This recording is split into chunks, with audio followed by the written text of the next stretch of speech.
Hello guys, good morning यार, good morning, good evening, good night. तो कैसे हैं आप लोग?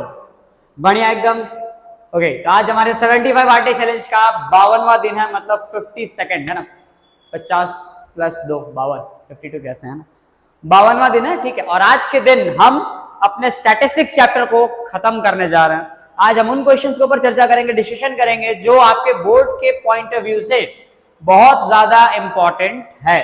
ठीक है, उन सवालों पे चर्चा चलेगी आज। ठीक है सर। अच्छा, तो मैं उम्मीद कर रहा हूँ, मैंने इसके बाद देखो आपको मीन करा दिया, मीडियन करा दिया, मोड करा दिया है ना, तो मैं एक्सपेक्ट कर रहा हूँ कि आप लोगों को वो चीजें आनी चाहिए। ठीक है, डिटेल में कराया मैंने पूरी चीजों को, मीन मीडियन मोड एक लेक्चर में आपके कंप्लीट हुआ है वैसे वो। ठीक है, हाँ, आज हम उन मुद्दाओं पे बात करने जा रहे हैं जो एमसीक्यूज वगैरह में आपके आएंगे, बहुत ज्यादा आपके लिए हेल्पफुल रहेंगे। ठीक है, तो वैसे में आपको एक फॉर्मूला बताया जाएगा, एम्पेरिकल फॉर्मूला वैसे तो कहते हैं इसे। ठीक है, हमने एक फॉर्मूला पढ़ना है यहाँ पे, z is equal to 3m minus 2x bar. ये एक फॉर्मूला आपको देखने के लिए मिलेगा, आज के लेक्चर में से बता रहा हूँ। ठीक है, अब ये क्या है? ये मोड है, ये मीडियन है, और ये क्या है? मीन है। मोड, मीडियन और मीन का आपस में रिलेशन होता है, और उस रिलेशन को इस फॉर्मूले के थ्रू एक्सप्रेस किया जाता है। हाँ, इसका डेरिवेशन आपके 10th तक के सिलेबस में इंक्लूडेड नहीं है, तो हालांकि इसका डेरिवेशन पे हमें कोई डिस्कशन नहीं करनी है। हाँ, ध्यान रखना कि z is equal to 3m minus 2x bar होता है। अब इसका क्या यूज होता है सर? देखो, अब इसका यूज क्या होता है, इस पे क्वेश्चंस कैसे कैसे बनाए जाते हैं। क्वेश्चंस पे देखो ऐसे बनाए जा सकते हैं कि तुम्हें ना कुछ कुछ वैल्यूज दे देंगे। जैसे मान लो तुम्हें दे दिया गया कि z plus m is equal to, में दे दिया कि समथिंग 14 दे रखा है, और तुम बता दे कि z माइनस m जो है वो तुम्हें मान लो 4 दे रखा है। तो फिर तुमसे बोलेंगे कि x बार फाइंड आउट करके बताओ, x बार फाइंड आउट करके बताओ। इस टाइप के सवाल आते हैं। तो जो करने का तरीका आपका क्या, एकदम सेम तरीका ना, linear equation in two variable. क्या करना है आपको? दोनों को जोड़ दो, 2 times of z is equal to 18, cancel out कर दो, z इज इक्वल टू आपका 9 आ जाएगा। आपका एक काम हो गया। z 9 आ गया, मतलब मीडियन जो है 5 आ जाएगा, कि 9 प्लस 5 ये 14 होगा, है ना, तो मीडियन की वैल्यू आपकी 5 आ जाएगी। अब आपको z इज इक्वल टू यहाँ 9 रखना है, m इज इक्वल टू यहाँ आपको 5 रखना है, तो आपको x बार की वैल्यू इजिली मिल जाएगी। बात समझ में आ गई, है ना? इस प्रकार से आपको आने वाले सवाल जो है पूछे जा सकते हैं। या तो सवालों को पूछने का देखो और तरीका हो सकता है। मान लो आपको ऐसा दे दिया गया, है ना, कि z इज इक्वल टू 25 है और मीडियन इज इक्वल टू 25 है, तो आपको बताना है कि मीन इज इक्वल टू क्या आएगा, है ना।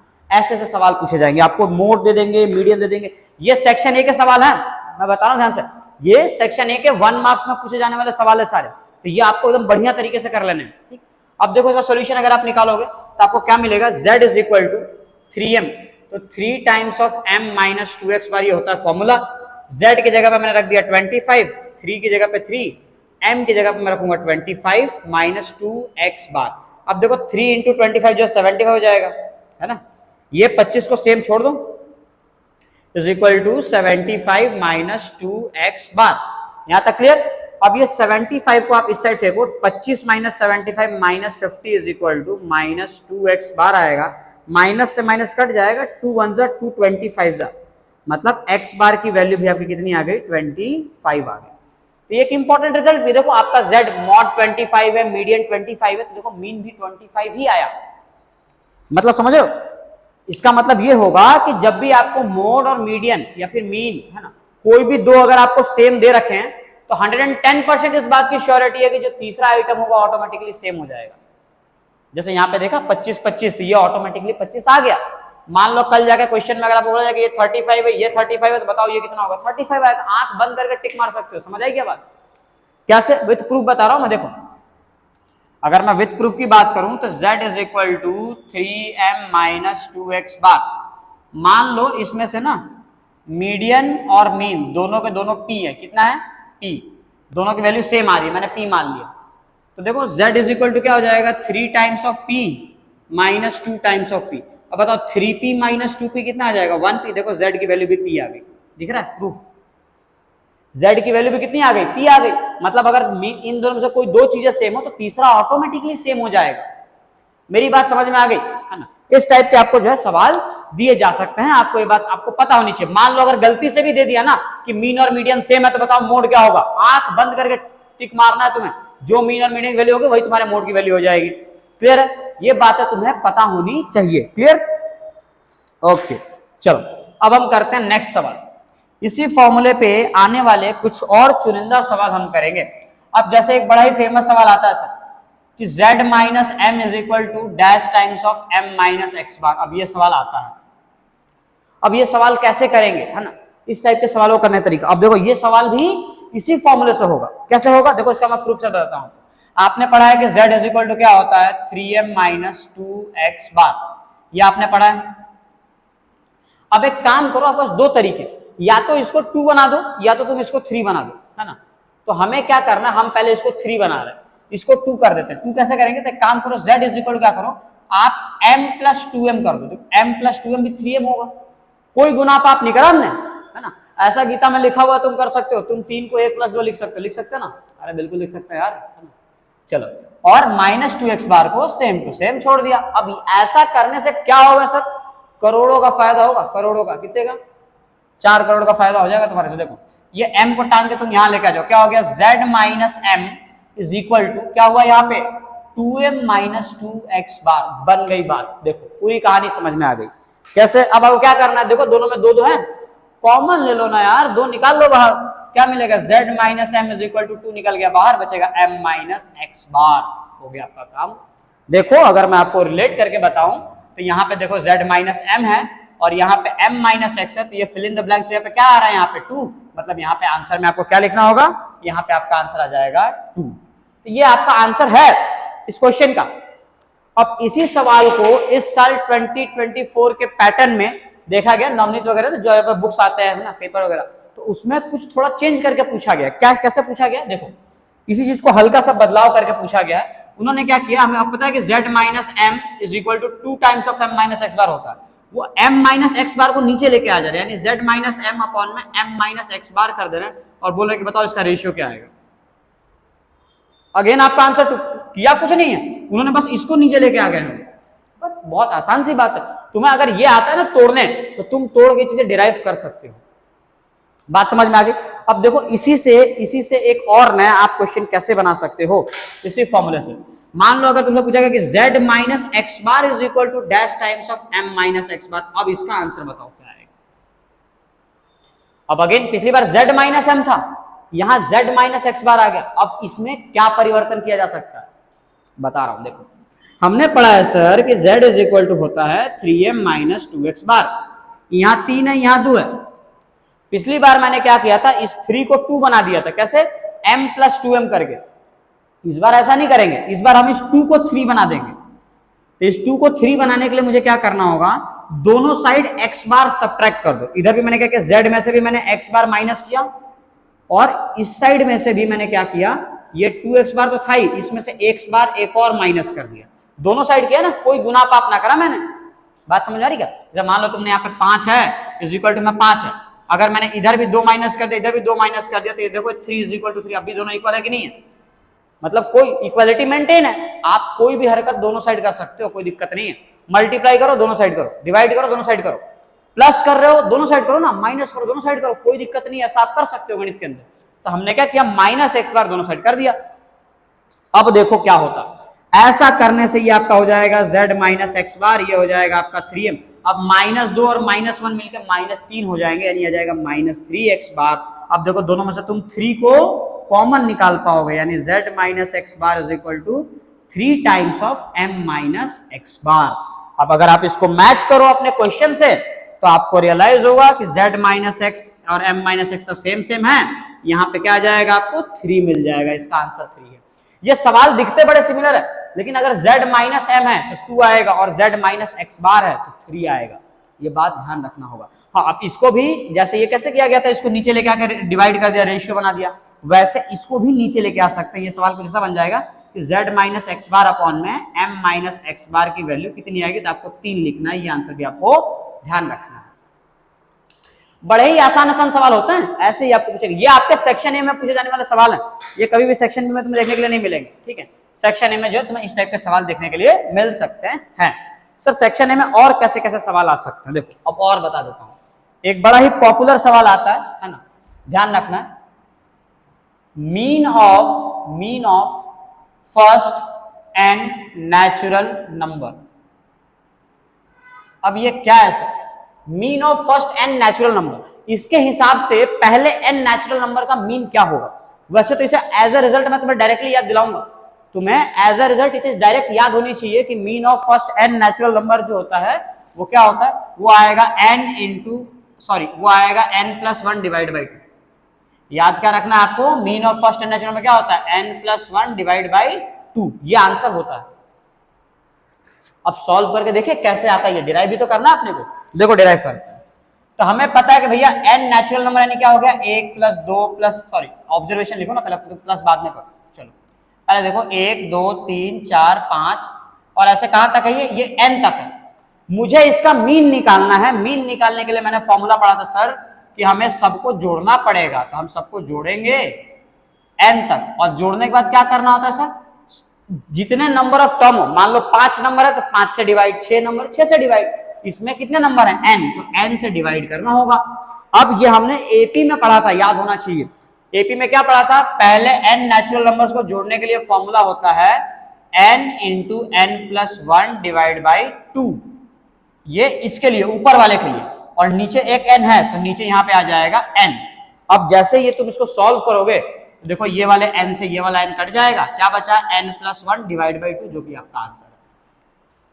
ये पहले n नेचुरल नंबर्स का मीन है। अब सवाल में तुमसे बदलाव कर सकते हैं, पहले n इवन नंबर का मीन पूछ सकते हैं, पहले n ऑड नंबर का मीन पूछ सकते हैं, तुम्हें सब चीजें आनी चाहिए। ठीक है सर, बात समझ में आ गई। अब जैसे मान लो इसमें सवाल अगर ये पूछ दिया आपको, गिवन हो कि mean of first n natural numbers is 5n/9, then find the value of n की वैल्यू निकालनी है। अगर पहले n नेचुरल नंबर्स का मीन अगर 5n/9 है तो n की वैल्यू क्या आएगी। बड़ा ही आसान था, सेक्शन ए का सवाल था ये। देखो कैसे इसको डील करना है।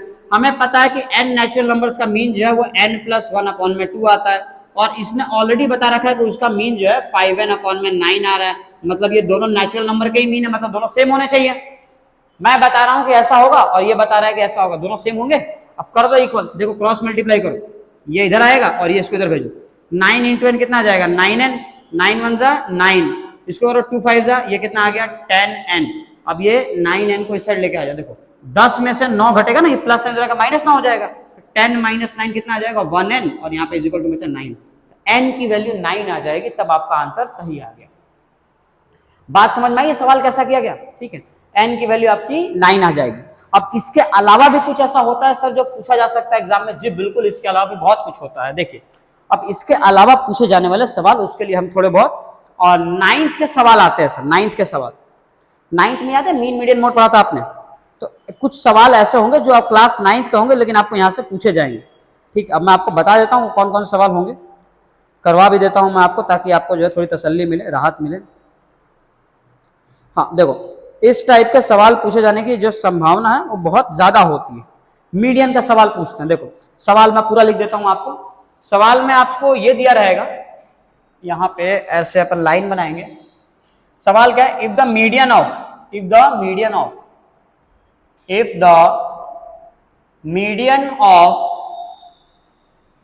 12, 13, 16, x+2,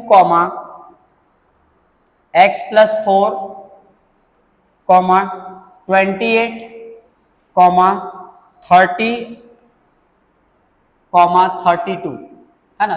30, 32 अगर दिखाई ना दे रहा हो तो ये देखा 32 लिखा, मैं बोल दे रहा हूं। ठीक है, इज 23 मतलब इतने नंबर्स का मीडियन जो है वो 23 है। तो आपको बताना है find the value of x, find the value of x की वैल्यू आपको बतानी है। अब देखो इस सवाल के अंदर आपको क्या बोला है, ये डेटा दिया हुआ है, आपको ऑब्जर्वेशन दिए हैं, इतने डेटा का आपको मीडियन जो है वो 23 है। तो आप बताओ x की वैल्यू क्या आएगी। ये 9th का सवाल है, 10th का नहीं है ये, लेकिन हाँ 10th का पूछा जाता है, ये बहुत इंपॉर्टेंट है। अब लेकिन कैसे करोगे, देखो मीडियन निकालने के फॉर्मूले जो आपने 9th क्लास में पढ़े थे, दो तरीके से। देखो पहला कि नंबर ऑफ ऑब्जर्वेशन अगर ऑड होते हैं, कितने होते हैं ऑड, और दूसरा अगर नंबर ऑफ ऑब्जर्वेशन इवन होते हैं। अगर ऑड हुए मतलब या तो 5 होंगे, 7 होंगे, 9 होंगे, 3 भी हो सकता है, 11, 14, समझना रहा है। जैसे मान लो मैं मान चलो काउंटिंग करूं तो 1 2 3 4 5 6 7 8, ये 8 है, मतलब इवन नंबर है। बात समझ में आ गई। अगर मान लो थोड़ी देर के लिए अगर इवन नंबर ना होता है ना, 5 इसमें मीडियन होते, तो कितने 5 नंबर, मान लो 1 2 3 4 5 हमने मान लिया, 5 टर्म्स है, ऑड नंबर है। आपको क्या करना होगा, n+1 डिवाइड बाई 2 और इसके ऊपर th टर्म, ये होता है इसका मीडियन। मतलब क्या है, n की जगह पे 5 रखो, 5 + 1 6, 6/2, 6/2 क्या आएगा 3, तो 3 आएगा तो ऊपर rd हो जाएगा, थर्ड टर्म है ना, 3 के ऊपर rd लिखते हैं, थर्ड टर्म। ये th क्यों लिखा है मैंने, जनरली मान लो 4 आया तो फोर्थ टर्म, 5 आया तो फिफ्थ टर्म, 6 आएगा तो सिक्स्थ टर्म हो जाएगा। मान लो अगर इसकी वैल्यू यहाँ पे 2 आती है ना, 4/2 तो 2 आ जाता, तो सेकंड ऊपर nd हो जाएगा, सेकंड टर्म। तो यहाँ पे n की जगह पे मैं 5 रखूंगा, 5 + 1 6, 6/2 3, यानी थर्ड टर्म। तो थर्ड टर्म यानी तीसरे नंबर पे, देखो ये इसका मीडियन है, तुम देख सकते हो ये दोनों तरफ से बीच में आ रहा है ना, बीच में आ रहा है ये चीज। बात समझ में आ गई क्या। अच्छा, मीडियन की एक और कंडीशन क्या होती है कि पहले आप उस ऑब्जर्वेशन को असेंडिंग ऑर्डर में अरेंज करोगे, यानी इंक्रीजिंग ऑर्डर में या फिर डिक्रीजिंग ऑर्डर में। तो असेंडिंग ऑर्डर ही आप मान के चलो, पहले उसे इंक्रीजिंग ऑर्डर में है, पहला काम तो ये होता है। आपको क्वेश्चन में गिवन है कि ये इंक्रीजिंग ऑर्डर में है, मतलब आपको सोचने की जरूरत नहीं है, कंफर्म है कि ये इंक्रीजिंग ऑर्डर में है, आपको इसकी चिंता नहीं करनी है। अब आप दूसरा स्टेप पे आओ कि ऑड है या इवन है। ऑड में तो ये फॉर्मूला आसान होता है। अब देखो इवन में दिक्कत क्या आती है, इवन में दिक्कत इस बात की आती है कि मान लो कि अगर 3 की जगह 6 होते, अब बीच में तुम देखो तो बीच में यहां 2 टर्म आ जाएंगे यार, 3 और 4 दोनों। तो मैं मीन 3 को लूंगा तो 4 बुरा मान जाएगा, 4 को लूंगा तो 3 बुरा मान जाएगा, हमें तो खुश दोनों को रखना है। तो हम क्या करेंगे, ना ही हम 3 को मीन लेते हैं, ना ही हम 4 को मीडियन लेंगे। मीडियन हम किसी को नहीं लेंगे, ना 3 को लेंगे ना 4 को। हम इनके बीच में जो नंबर आता है दैट इज 3.5, हम इसको मीडियन ले लेते हैं, यही हम करते हैं। बात समझ में आई। लेकिन ये चीज निकालेंगे सर कैसे। अब देखो कितने हैं, 6। देखो 2 नंबर के बीच में जब आपको नंबर निकालना हो ना, 2 नंबर के बीच का नंबर निकालना हो, तो तरीका क्या होता है, हमने पढ़ा था, दोनों को जोड़ के 2 से डिवाइड कर दो, आपको उसके बीच का नंबर मिल जाएगा। जैसे मान लो एग्जांपल के तौर पे 3 है और 5 है, इनके बीच में कौन सा नंबर आता है, 4। मान लो कि तुम्हें नहीं पता, लेकिन तुम अगर इनको जोड़ के 2 से डिवाइड करो, देखो 3 + 5 8 और 8/2 कर, देखो इसके बीच का नंबर 4 आ गया। सबसे आसान तरीका, जब भी आपको 2 नंबर के बीच का नंबर निकालना हो ना, तो दोनों को जोड़कर 2 से डिवाइड कर दो। तो मुझे ये 2 नंबर के बीच का नंबर निकालना, तो मैं क्या करूंगा, इस वाले टर्म को और इस वाले टर्म को दोनों को जोड़ के 2 से डिवाइड करूंगा। इसका मतलब इसमें कितना टर्म दिख रहा है आपको, 6। तो ये तीसरा और चौथा, इसमें बड़ा आसान होता है। सीधी गणित क्या होती है, आपको जितने नंबर ऑफ टर्म उसको 2 से डिवाइड कीजिए, क्लियर, प्लस उसके जस्ट नेक्स्ट वाला, ये अगर n/2 है तो n/2 + 1। जैसे अगर मान लो ये तीसरा टर्म है तो ये चौथा टर्म ही होगा, एक ज्यादा। तो ये n/2 है तो ये n/2 में +1 कर दो, यानी तीसरा होगा तो ये चौथा हो जाएगा, तीसरा प्लस चौथा और डिवाइड बाई 2। ध्यान रहे आपको 3 और 4 नहीं जोड़ना है, तीसरा टर्म लेना है, तीसरे नंबर पे जो आ रहा है वो लेना है आपको। बात समझ में आ गई क्या। अब देखो यहाँ पे कितने टर्म है, हम काउंट कर चुके हैं, 8 टर्म है, इवन में है ना। तो क्या होगा, मीडियन का formula, median is equal to n/2 plus n/2 plus 1th term divide by 2। अब मुझे पता है कि n नंबर ऑफ टर्म 8 है, तो मैं 8/2 करूंगा तो क्या आ रहा है, 4th टर्म है ना, 4th टर्म, और ये 4 + 1 कितना हो जाएगा, 5th टर्म डिवाइड बाई 2। अब बताओ चौथे नंबर पे क्या आ रहा है सर, x + 2। देखो 1 2 3, चौथे पे आ गया x + 2, प्लस 5वें नंबर पे क्या आ रहा है, x + 4, और डिवाइड बाई 2 कर दूंगा तो मुझे क्या मिल जाएगा, मीडियन। और मीडियन तो मुझे पहले बता रखा है कि मीडियन 23 है, मतलब यहां पे कर दो 23, क्रॉस मल्टीप्लाई करो, देखो ये हो जाएगा 46। x + x कितना आ गया, 2x, और 2 + 4 कितना आ गया, 6 को टाइम के यहां फेंको, 46 - 6 ना, 46 - 6 कितना आ जाएगा, 40 = 2x, एंड 2 1 = 2 20 = 20 = x। आपका आंसर आ गया। ऐसे सवाल मीडियन के होते हैं, मीडियन के सवाल ऐसे बनाए जाते हैं, पूछे भी जाते हैं, मोड पे भी ऐसे सवाल आते हैं सर, है ना, अननोन वाला। जैसे मोड पे आपको पता ही है कि मोड में क्या होता है, जो बहुत बार आए उसे मोड कहते हैं, ठीक है।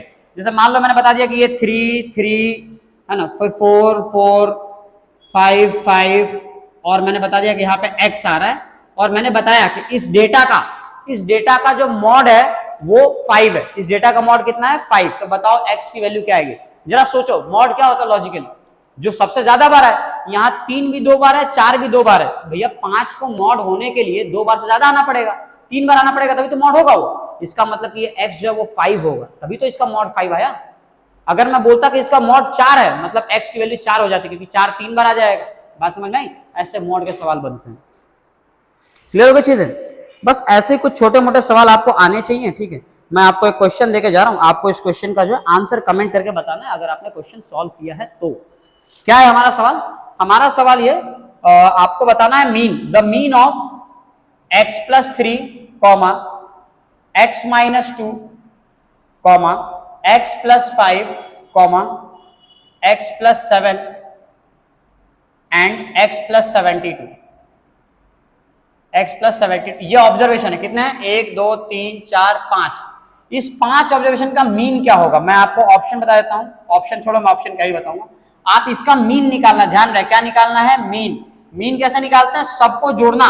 क्या करना है? सबको जोड़ना है और डिवाइड किससे कर देना आपको? 5 से। क्यों? क्योंकि 5 टर्म है ना, 5 से डिवाइड कर देना, ठीक है। और मुझे कमेंट करके बताना है कि इसका आंसर क्या आ रहा है, ठीक है। इसका आंसर जो है option x+5, x+2, x+3, x+7, ये इसका ऑप्शन है। तो आप बताना इसके करेक्ट आंसर क्या आएगा, ठीक है। आपको आंसर कमेंट करना, ऑप्शन ABCD कमेंट मत करना। क्लियर है क्या? चलो, तो आज के लेक्चर में हम सिर्फ इतना ही रखने वाले हैं और आज हमने जो है स्टैटिस्टिक्स को खत्म कर लिया। हमारे स्टेट्स में इससे ज्यादा कुछ नहीं पूछा जाएगा। जो जो क्वेश्चंस मैंने आपको बताए, अगर आप उन चीजों को अगर आप सॉल्व कर लेते हो। अच्छा, एक बहुत बहुत बहुत ही इंपॉर्टेंट बात छूट गई, ध्यान रखना, ध्यान रखना। क्वेश्चन क्या है? ये ध्यान रखना, ठीक है। सिग्मा xi माइनस x बार, इसकी वैल्यू 0 आती है, ये चीज याद रखना, भूलना मत गलती से भी। ये बहुत इंपॉर्टेंट क्वेश्चन था, मेरा ध्यान से निकल गया था, अभी भी छूट जाता है ये।